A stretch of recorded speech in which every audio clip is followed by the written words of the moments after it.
नमस्कार, स्वागत है आपका अजीत अंजुम जी के प्लेटफॉर्म पर। मैं हूं नीलू व्यास। 2024 के चुनाव के जब से नतीजे आए हैं, तो एक बात राजनीति में बिल्कुल साफ हो गई है कि अब जो आगे आने वाला जो नैरेटिव बनेगा, वो केवल और केवल राहुल गांधी बनाम नरेंद्र मोदी बनेगा।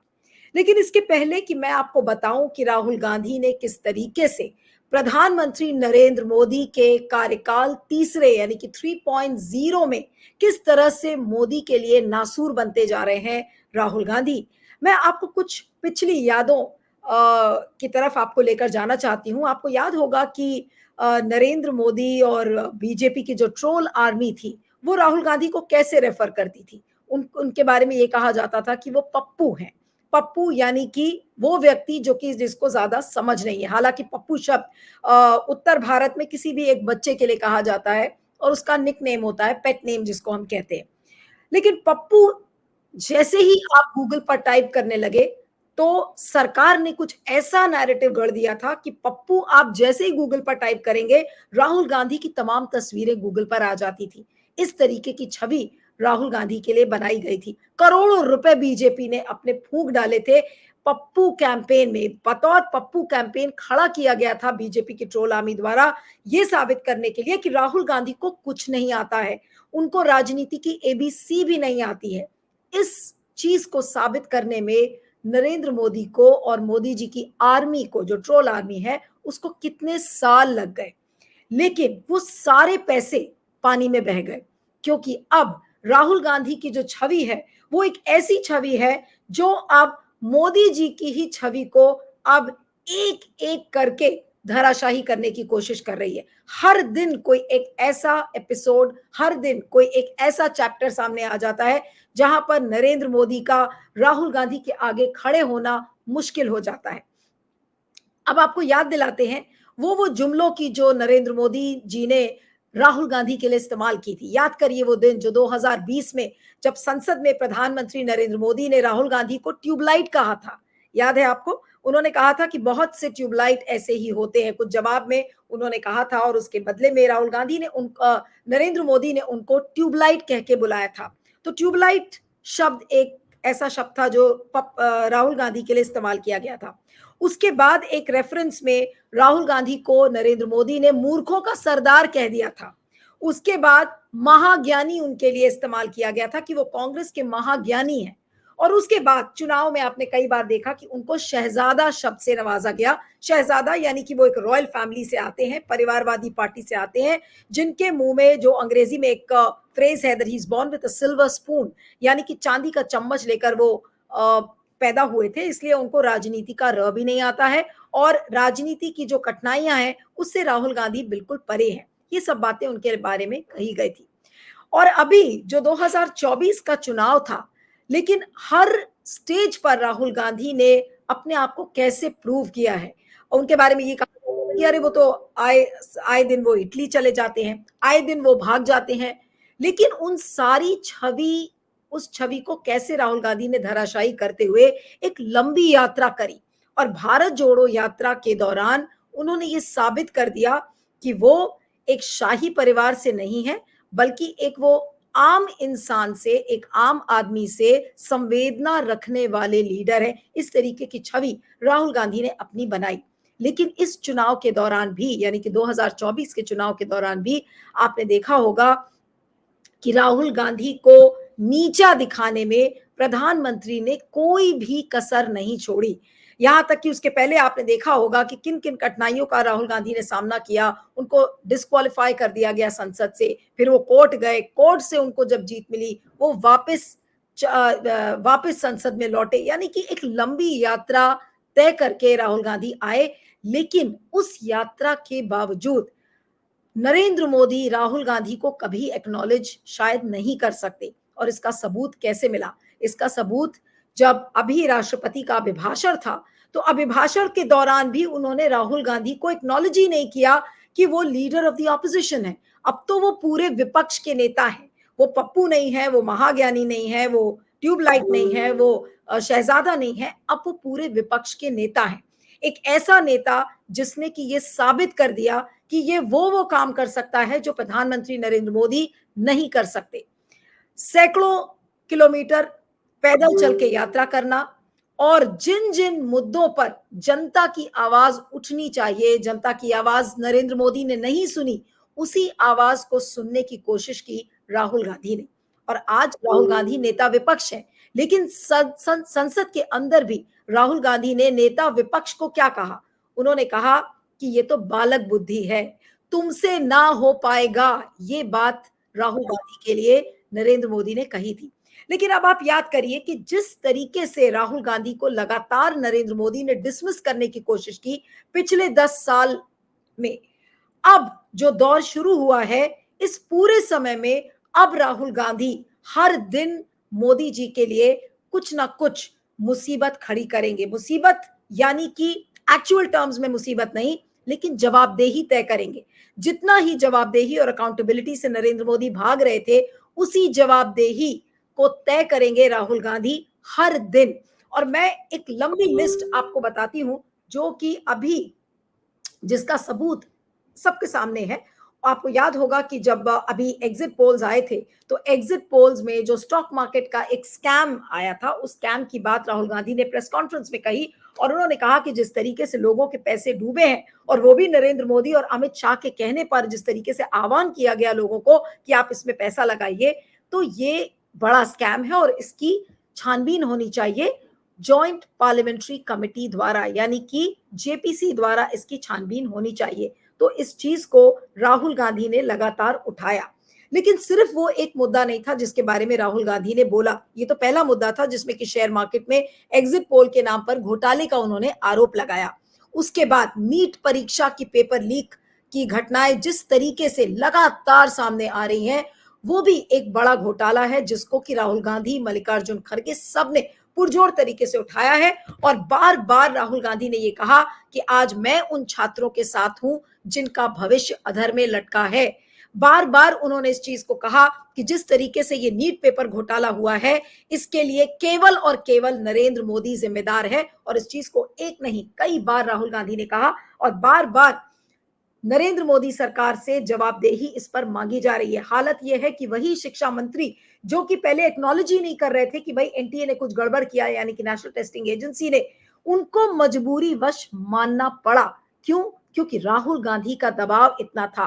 प्रेस कॉन्फ्रेंस की, अपने ट्वीट्स में लिखा, सोशल मीडिया पर बड़ा कैंपेन खड़ा किया, पूरी कांग्रेस पार्टी ने राहुल गांधी की अगुवाई में इस इशू को ऐसे उठाया कि आज ये एक बड़ा मुद्दा है और छात्रों के बीच एक बड़े आंदोलन का ये विषय बन गया है। और राहुल गांधी इसको लगातार पुरजोर तरीके से इसको उठाते चले आ रहे हैं।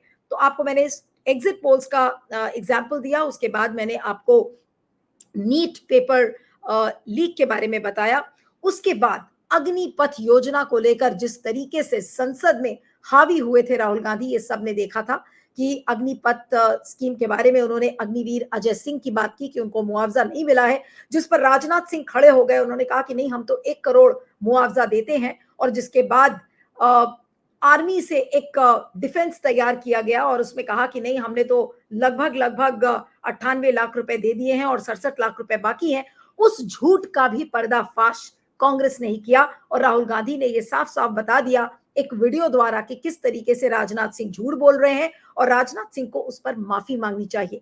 और यह बताया गया कि यह मुआवजा नहीं था, बल्कि इंश्योरेंस का दिया हुआ पैसा था। आर्मी का ग्रुप इंश्योरेंस और आईसीआईसीआई बैंक ने 50 लाख रुपए इंश्योरेंस में दिए थे। उसी अमाउंट को सरकार देकर अपनी पीठ थपथपा रही है कि मैंने मुआवजा दिया। तो उस चीज के झूठ का पर्दाफाश राहुल गांधी ने किया। तो ये अग्निवीर का मामला था। अग्निवीर के बाद जब संसद सत्र खत्म हो गया, तो ठीक अगले दिन प्रधानमंत्री नरेंद्र मोदी को आपने देखा था कि वो इंडियन क्रिकेट टीम से मिल रहे थे। हालांकि इसमें मिलने में कोई बुराई नहीं है क्योंकि प्रधानमंत्री हैं, उनका मिलना ठीक है। लेकिन कॉन्ट्रास्टिंग पिक्चर्स आप देखिए कि प्रधानमंत्री नरेंद्र मोदी इंडियन टीम से मिलते हैं और राहुल गांधी मजदूरों से मिलते हैं। मजदूरों से वो मिलने के लिए गए थे और नई दिल्ली के मजदूरों से वो मिले। उसके बाद हाथरस के जो पीड़ित थे, हाथरस में भगदड़ कांड हो गया था जिसमें कि भगदड़ में 122 लोग अभी तक मारे गए हैं। आज भी उन्होंने एक चिट्ठी लिखी है, स्क्रीन पर मैं आपको चिट्ठी दिखाऊंगी जो आज राहुल गांधी ने लिखी है, और उन्होंने कहा है कि उनकी संवेदना सारे परिवार वालों के साथ है, लेकिन जवाबदेही वो फिर से एक बार योगी जी की इसमें तय कर रहे हैं कि मुआवजा नहीं दिया गया, जितना मुआवजा है वो पर्याप्त नहीं है। इस चिट्ठी की अगर आप लाइनें ध्यान से देखें, आपकी स्क्रीन पर ये चिट्ठी आपको दिखेगी, उस स्क्रीन पर आप देखें कि किस तरीके से राहुल गांधी ने इस मुआवजे के इशू को उठाया है और ये कहा है कि जो मुआवजा मृतक परिवारों को मिला है, जो घायल और पीड़ित हैं उनको मिला है, वो पर्याप्त नहीं है। इसलिए उन्होंने अग्रेसिवली नहीं, विनम्रता पूर्वक इस इशू को कहा है, इस पर राजनीतिकरण नहीं किया। उन्होंने कहा कि मुआवजा मिलना चाहिए और जितना मिला है वो काफी नहीं है, और साथ में जवाबदेही उन्होंने कैसे तय की, ये देखिए इस चिट्ठी में लाइन जहां पर वो ये कहते हैं कि ये लोकल एडमिनिस्ट्रेशन की लापरवाही की वजह से ये चीज हुई है और इस चीज में कड़ी से कड़ी सजा देनी चाहिए। तो अभी तक बाबा भोलेनाथ को तो कोई सजा मिली नहीं है, उनका तो एफआईआर में भी अभी तक नाम नहीं है। तो इस चीज को लगातार राहुल गांधी पुरजोर तरीके से उठाते जा रहे हैं और हर दिन मोदी की जवाबदेही हो या फिर भगदड़ केस में योगी आदित्यनाथ की जवाबदेही हो, जिस जवाबदेही से बीजेपी सरकार 10 सालों से भाग रही थी, आज राहुल गांधी उस मकाम पर आकर खड़े हो गए हैं कि हर दिन मोदी जी से अब केवल और केवल जवाबदेही मांगी जाएगी। उधर आप याद करिए, इन तस्वीरों को देखिए जो आपके स्क्रीन पर आ रही हैं, आए दिन पुल टूट रहे हैं। ये देखिए राम मंदिर में जो गर्भगृह था, किस तरह से वहां पर पानी टपकने की तस्वीरें आपको सामने आई थी। ये सारी तस्वीरें बयान करती हैं कि जो मोदी जी का जो चमकता हुआ फास्ट पेस इंफ्रास्ट्रक्चर जिसकी बात कर रहे थे, उसकी पोल खुली और उसकी पोल राहुल गांधी ने लगातार खोली अपने ट्वीट्स के जरिए और बेनकाब किया कि ये किस तरीके का इंफ्रास्ट्रक्चर है, ये किस तरीके का वर्ल्ड क्लास इंफ्रास्ट्रक्चर है, जहां पर केवल और केवल ये एक क्रिमिनल नेग्लिजेंस का मामला है और लापरवाही है, भ्रष्टाचार है। इस इशू को लगातार उठाया। उस तस्वीर को याद करिए, ये देखिए जो एयरपोर्ट की तस्वीर है जहां पर उस उबर ड्राइवर जब एयरपोर्ट के छत जब दिल्ली एयरपोर्ट की जब छत गिरी और उबर का वो ड्राइवर था जो मारा गया था उसमें, तो उसमें भी इस चीज को लेकर जवाबदेही तय करने की कोशिश राहुल गांधी ने और तमाम कांग्रेस के नेताओं ने करने की कोशिश की थी।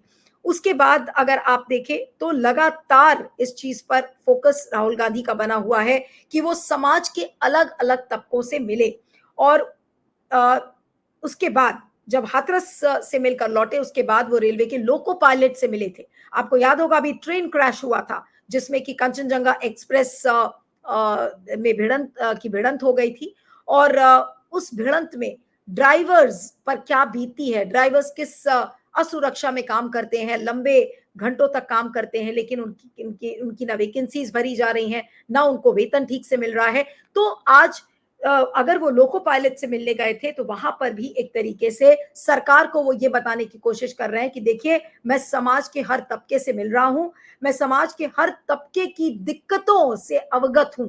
इसलिए वो अपने आप को लगातार ये प्रूव करते जा रहे हैं कि शहजादा मोदी होंगे, ना कि राहुल गांधी। आपको याद होगा इस एक छोटा सा वीडियो आया था जब वो हाथरस गए थे, तो हाथरस में उनको जमीन पर बैठे हुए थे, एक छोटा सा पार्क ऐसी जगह थी जहां पर वो मृतकों को मिलने के लिए गए थे, मृतकों के परिवार वालों को, और उनको एक स्टूल दिया गया था। सबने सोचा कि भाई राहुल गांधी आए हैं, उनको स्टूल दिया गया। तो इस तस्वीर में देखिए कि उस स्टूल को हटाकर और फिर राहुल गांधी बैठते हैं। तो फिर शहजादा कौन है? शहजादा राहुल गांधी नहीं है, ये तो उन्होंने इस चीज से साबित कर दिया। लेकिन जो जवाबदेही की बात मैं कह रही हूं कि लगातार जवाबदेही तय करने का काम राहुल गांधी करते जा रहे हैं। रेलवे के लोको पायलट से मिले, उनकी समस्या जानी, उसके बाद गुजरात जाकर, गुजरात जो कि मोदी जी और अमित शाह की गुफा मानी जाती है, राजनीतिक गुफा, उस गुफा में घुसकर और दहाड़ना कि मुझसे लिख के ले लो कि अब कांग्रेस जीतेगी, यानी कि 2027 में जो गुजरात का विधानसभा चुनाव होगा वो किसी भी सूरत में कांग्रेस जीत के दिखाएगी। और इस तरीके का कॉन्फिडेंस, इस दमखम से जो उन्होंने बोला, वो वाकई में मीडिया ने उसको कवर किया और मीडिया न चाहते हुए भी अब राहुल गांधी को नजरअंदाज नहीं कर सकता, क्योंकि लगातार राहुल गांधी का कंपैरिजन मोदी से हो रहा है। लगातार 24/7 चैनल्स भी अगर आप उठाकर देख ले या सोशल मीडिया को उठाकर देख ले, चाहे वो ट्विटर हो चाहे इंस्टाग्राम हो, अब वो एक्स है ट्विटर, तो एक्स देख लीजिए, इंस्टाग्राम देख लीजिए, कोई भी सोशल मीडिया का प्लेटफॉर्म उठाकर देखिए, राहुल गांधी की रील्स, मीम्स, हर जगह उसमें वो जवाबदेही मोदी की तय करते हुए नजर आ रहे हैं। तो मीडिया जिसने राहुल गांधी को लगातार 10 सालों से नजरअंदाज किया था, मीडिया ने हार्डली राहुल गांधी को कवर किया, तो ये मीडिया के लिए भी सबक है कि 10 साल आपने जिसको कैमरे से बिल्कुल बाहर रखा, अब आपको मजबूरीवश उसको कैमरे में दिखाना पड़ रहा है, क्योंकि उसकी तुलना लगातार प्रधानमंत्री नरेंद्र मोदी से हो रही है। वही नरेंद्र मोदी जो कि राहुल के बारे में उन्होंने अभी क्या कहा था अपने एक इंटरव्यू में इंडिया टुडे के, राहुल कौन, हालांकि वो मजाक कर रहे थे उन एंकर्स से, उन्होंने कहा था राहुल कौन, तो उसका जवाब भी मोदी जी को मिल गया कि राहुल गांधी अब नेता प्रतिपक्ष हैं। और यहां तक कि आप ये याद करिए, राहुल गांधी की जब स्पीच चल रही थी तो नरेंद्र मोदी इतने व्याकुल हो गए थे राहुल गांधी की स्पीच को सुनकर, जब राष्ट्रपति के अभिभाषण का भाषण दे रहे थे वो, तो उसमें उनको खड़े होकर बोलना पड़ा कि मुझे संविधान और लोकतंत्र ने यह सिखाया है कि मैं नेता प्रतिपक्ष का सम्मान करूं और उनकी बातों को गंभीरता से लूं। ये मोदी जी को बोलना पड़ा, जो कि आज तक उन्होंने 10 सालों में राहुल गांधी के लिए शायद ही कभी बोला हो। तो अब जो पूरी राजनीति है वो केवल और केवल राहुल गांधी बनाम मोदी की है, जहां पर मोदी जी पिछड़ते हुए नजर आ रहे हैं और राहुल गांधी आगे बढ़ते हुए जा रहे हैं। मैं इस बात को इसलिए नहीं कह रही हूं कि सब व्यूअर्स ये लिखने लगे कि मैं राहुल गांधी की चाटुकारिता कर रही हूं, लेकिन राहुल गांधी लगातार समाज के जिन तबकों के साथ मिलते हैं, जिनसे संबंध बनाने की कोशिश कर रहे हैं, जिनका दर्द समझने की कोशिश कर रहे हैं, आज इसी वजह से जनता की आवाज को लेकर राहुल गांधी आगे बढ़ रहे हैं और इसीलिए मोदी जी इसमें पिछड़ते हुए नजर आ रहे हैं। लेकिन जो राहुल गांधी का जो ये जितना सीक्वेंस मैंने आपको बताया कि किन किन लोगों से वो मिले, वो चीज यहां पर खत्म नहीं हो जाती है।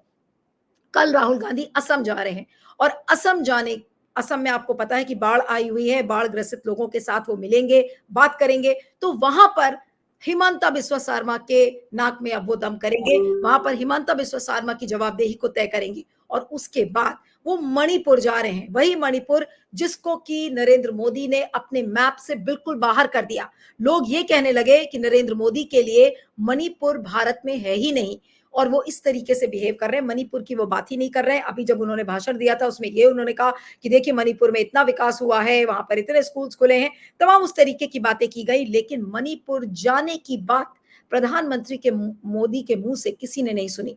कभी भी नरेंद्र मोदी ने ये नहीं कहा कि कल मैं मणिपुर जाऊंगा, लेकिन ये बात राहुल गांधी ने कही और राहुल गांधी अब मणिपुर जाने की तैयारी में है। कल असम जाएंगे, उसके बाद वो मणिपुर जाएंगे और मणिपुर जाकर जब वो कुकीज मेतीज दोनों साइड से, जहां पर जो भिड़ंत है दोनों समुदायों की, उनसे जब मिलेंगे तो फिर जिस तरीके का नैरेटिव बनेगा, तो बात एक बार फिर से होगी कि मणिपुर में प्रधानमंत्री नरेंद्र मोदी और अमित शाह ने कुछ भी नहीं किया, वहां की दिक्कतों को सुलझाने के लिए मोदी जी ने कुछ भी नहीं किया और वो कंपैरिजन, वो तुलना राहुल गांधी और मोदी की फिर से की जाएगी।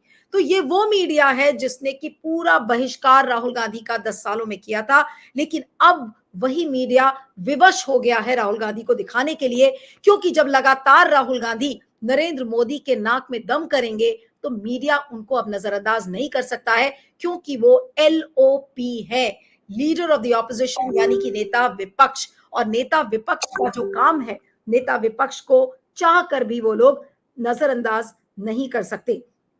और नरेंद्र मोदी, जो मैंने मणिपुर के बारे में कहा कि मणिपुर पर वो मुंह भी नहीं खोलते हैं। राहुल गांधी पिछले साल भी मणिपुर गए थे और अब वो फिर से मणिपुर जाने की तैयारी में हैं। और आपको ये देखिए कि मणिपुर के बारे में मोहन भागवत ने भी नसीहत दी थी। अभी हाल में मोहन भागवत ने क्या कहा था कि मणिपुर का दर्द समझने की जरूरत है, चुनाव खत्म हो गया है और अब समस्याएं समझने की जरूरत है, इस बात को मोहन भागवत ने कहा था। लेकिन मोहन भागवत की बातों का असर शायद नरेंद्र मोदी पर नहीं पड़ता। नरेंद्र मोदी में अभी भी वो घमंड है, अभी भी वो घमंड में चूर है और उस घमंड का सबूत उनका वो भाषण है जहां पर वो बालक बुद्धि की बात करते हैं, जहां पर कांग्रेस को वो परजीवी कहते हैं, जहां पर राहुल गांधी को वो कहते हैं कि तुमसे ना हो पाएगा। और नेहरू को कोसते हैं, इंदिरा गांधी को कोसते हैं, लेकिन उन मुद्दों के बारे में नरेंद्र मोदी बात नहीं करते जो कि जनता से जुड़े हुए हैं। आज क्या हाथरस प्रधानमंत्री नरेंद्र मोदी जाएंगे? नहीं गए, वहां राहुल गांधी गए। मणिपुर क्या मोदी जी जाएंगे? नहीं गए, राहुल गांधी वहां जा रहे हैं। लोको पायलट से मिले, ट्रेन क्रैश इतना बड़ा हुआ, क्या ड्राइवर्स से मिलने के लिए मोदी जी गए? नहीं गए, क्योंकि उनको लगता नहीं है कि ये जरूरी है।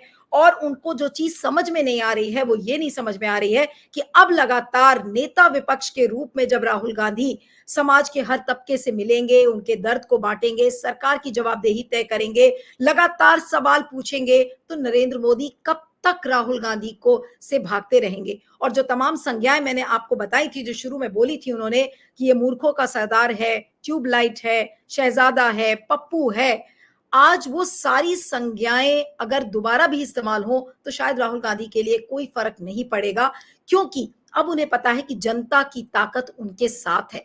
तो नरेंद्र मोदी की जवाबदेही तय करने का काम अब राहुल गांधी के हाथों में है और पूरा विपक्ष उनके साथ है, पूरे विपक्ष के नेता, क्योंकि ये वही राहुल गांधी हैं। आपको याद होगा जब 2014 में 44 सीटें आई तो राहुल गांधी ने बोला कि मैं नहीं परफॉर्म कर पाया और उसके बाद वो अपने पद से हट गए, जो प्रेसिडेंट का जो पद था। उसके बाद 2019 में जब 52 सीटें आई तो भी ये कहा गया कि भाई कांग्रेस एक फेल्ड पार्टी है, उससे नहीं हो पाएगा।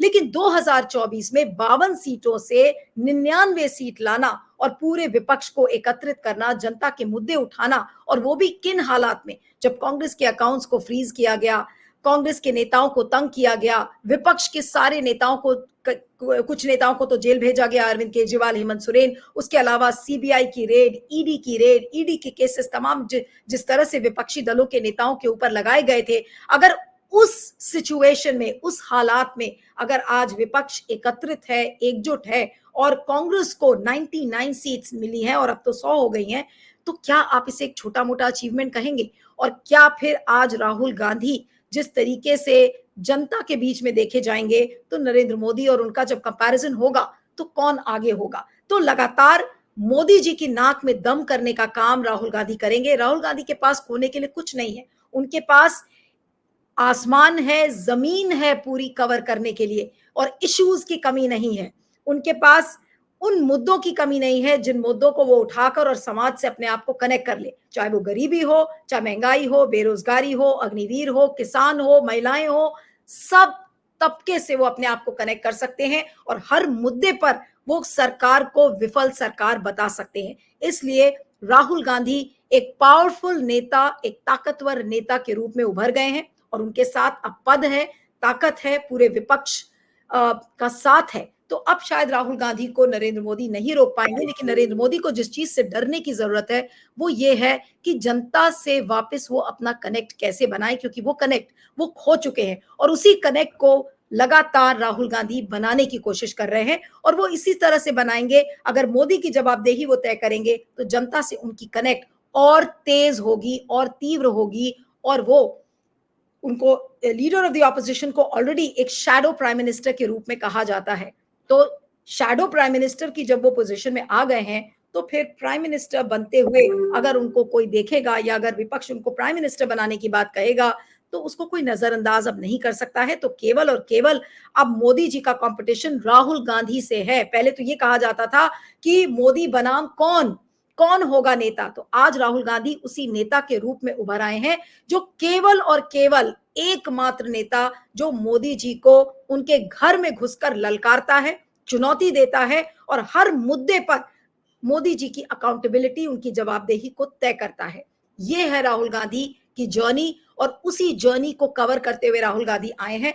तो अब अगर मोदी जी के रात की नींद और चैन गायब होगा तो वो केवल और केवल राहुल गांधी की वजह से, क्योंकि जनता का साथ उनके साथ है और मोदी जी की जवाबदेही करने का दृढ़ निश्चय जो राहुल गांधी ने लिया है, उसी की वजह से राहुल गांधी अब जितना आगे जाएंगे मोदी शायद उतना ही पीछे खिसकते जाएंगे। इस वीडियो पर आपके फीडबैक का मुझे इंतजार रहेगा। आप बने रहिएगा मेरे साथ अजीत अंजुम प्लेटफॉर्म पर। Thank you.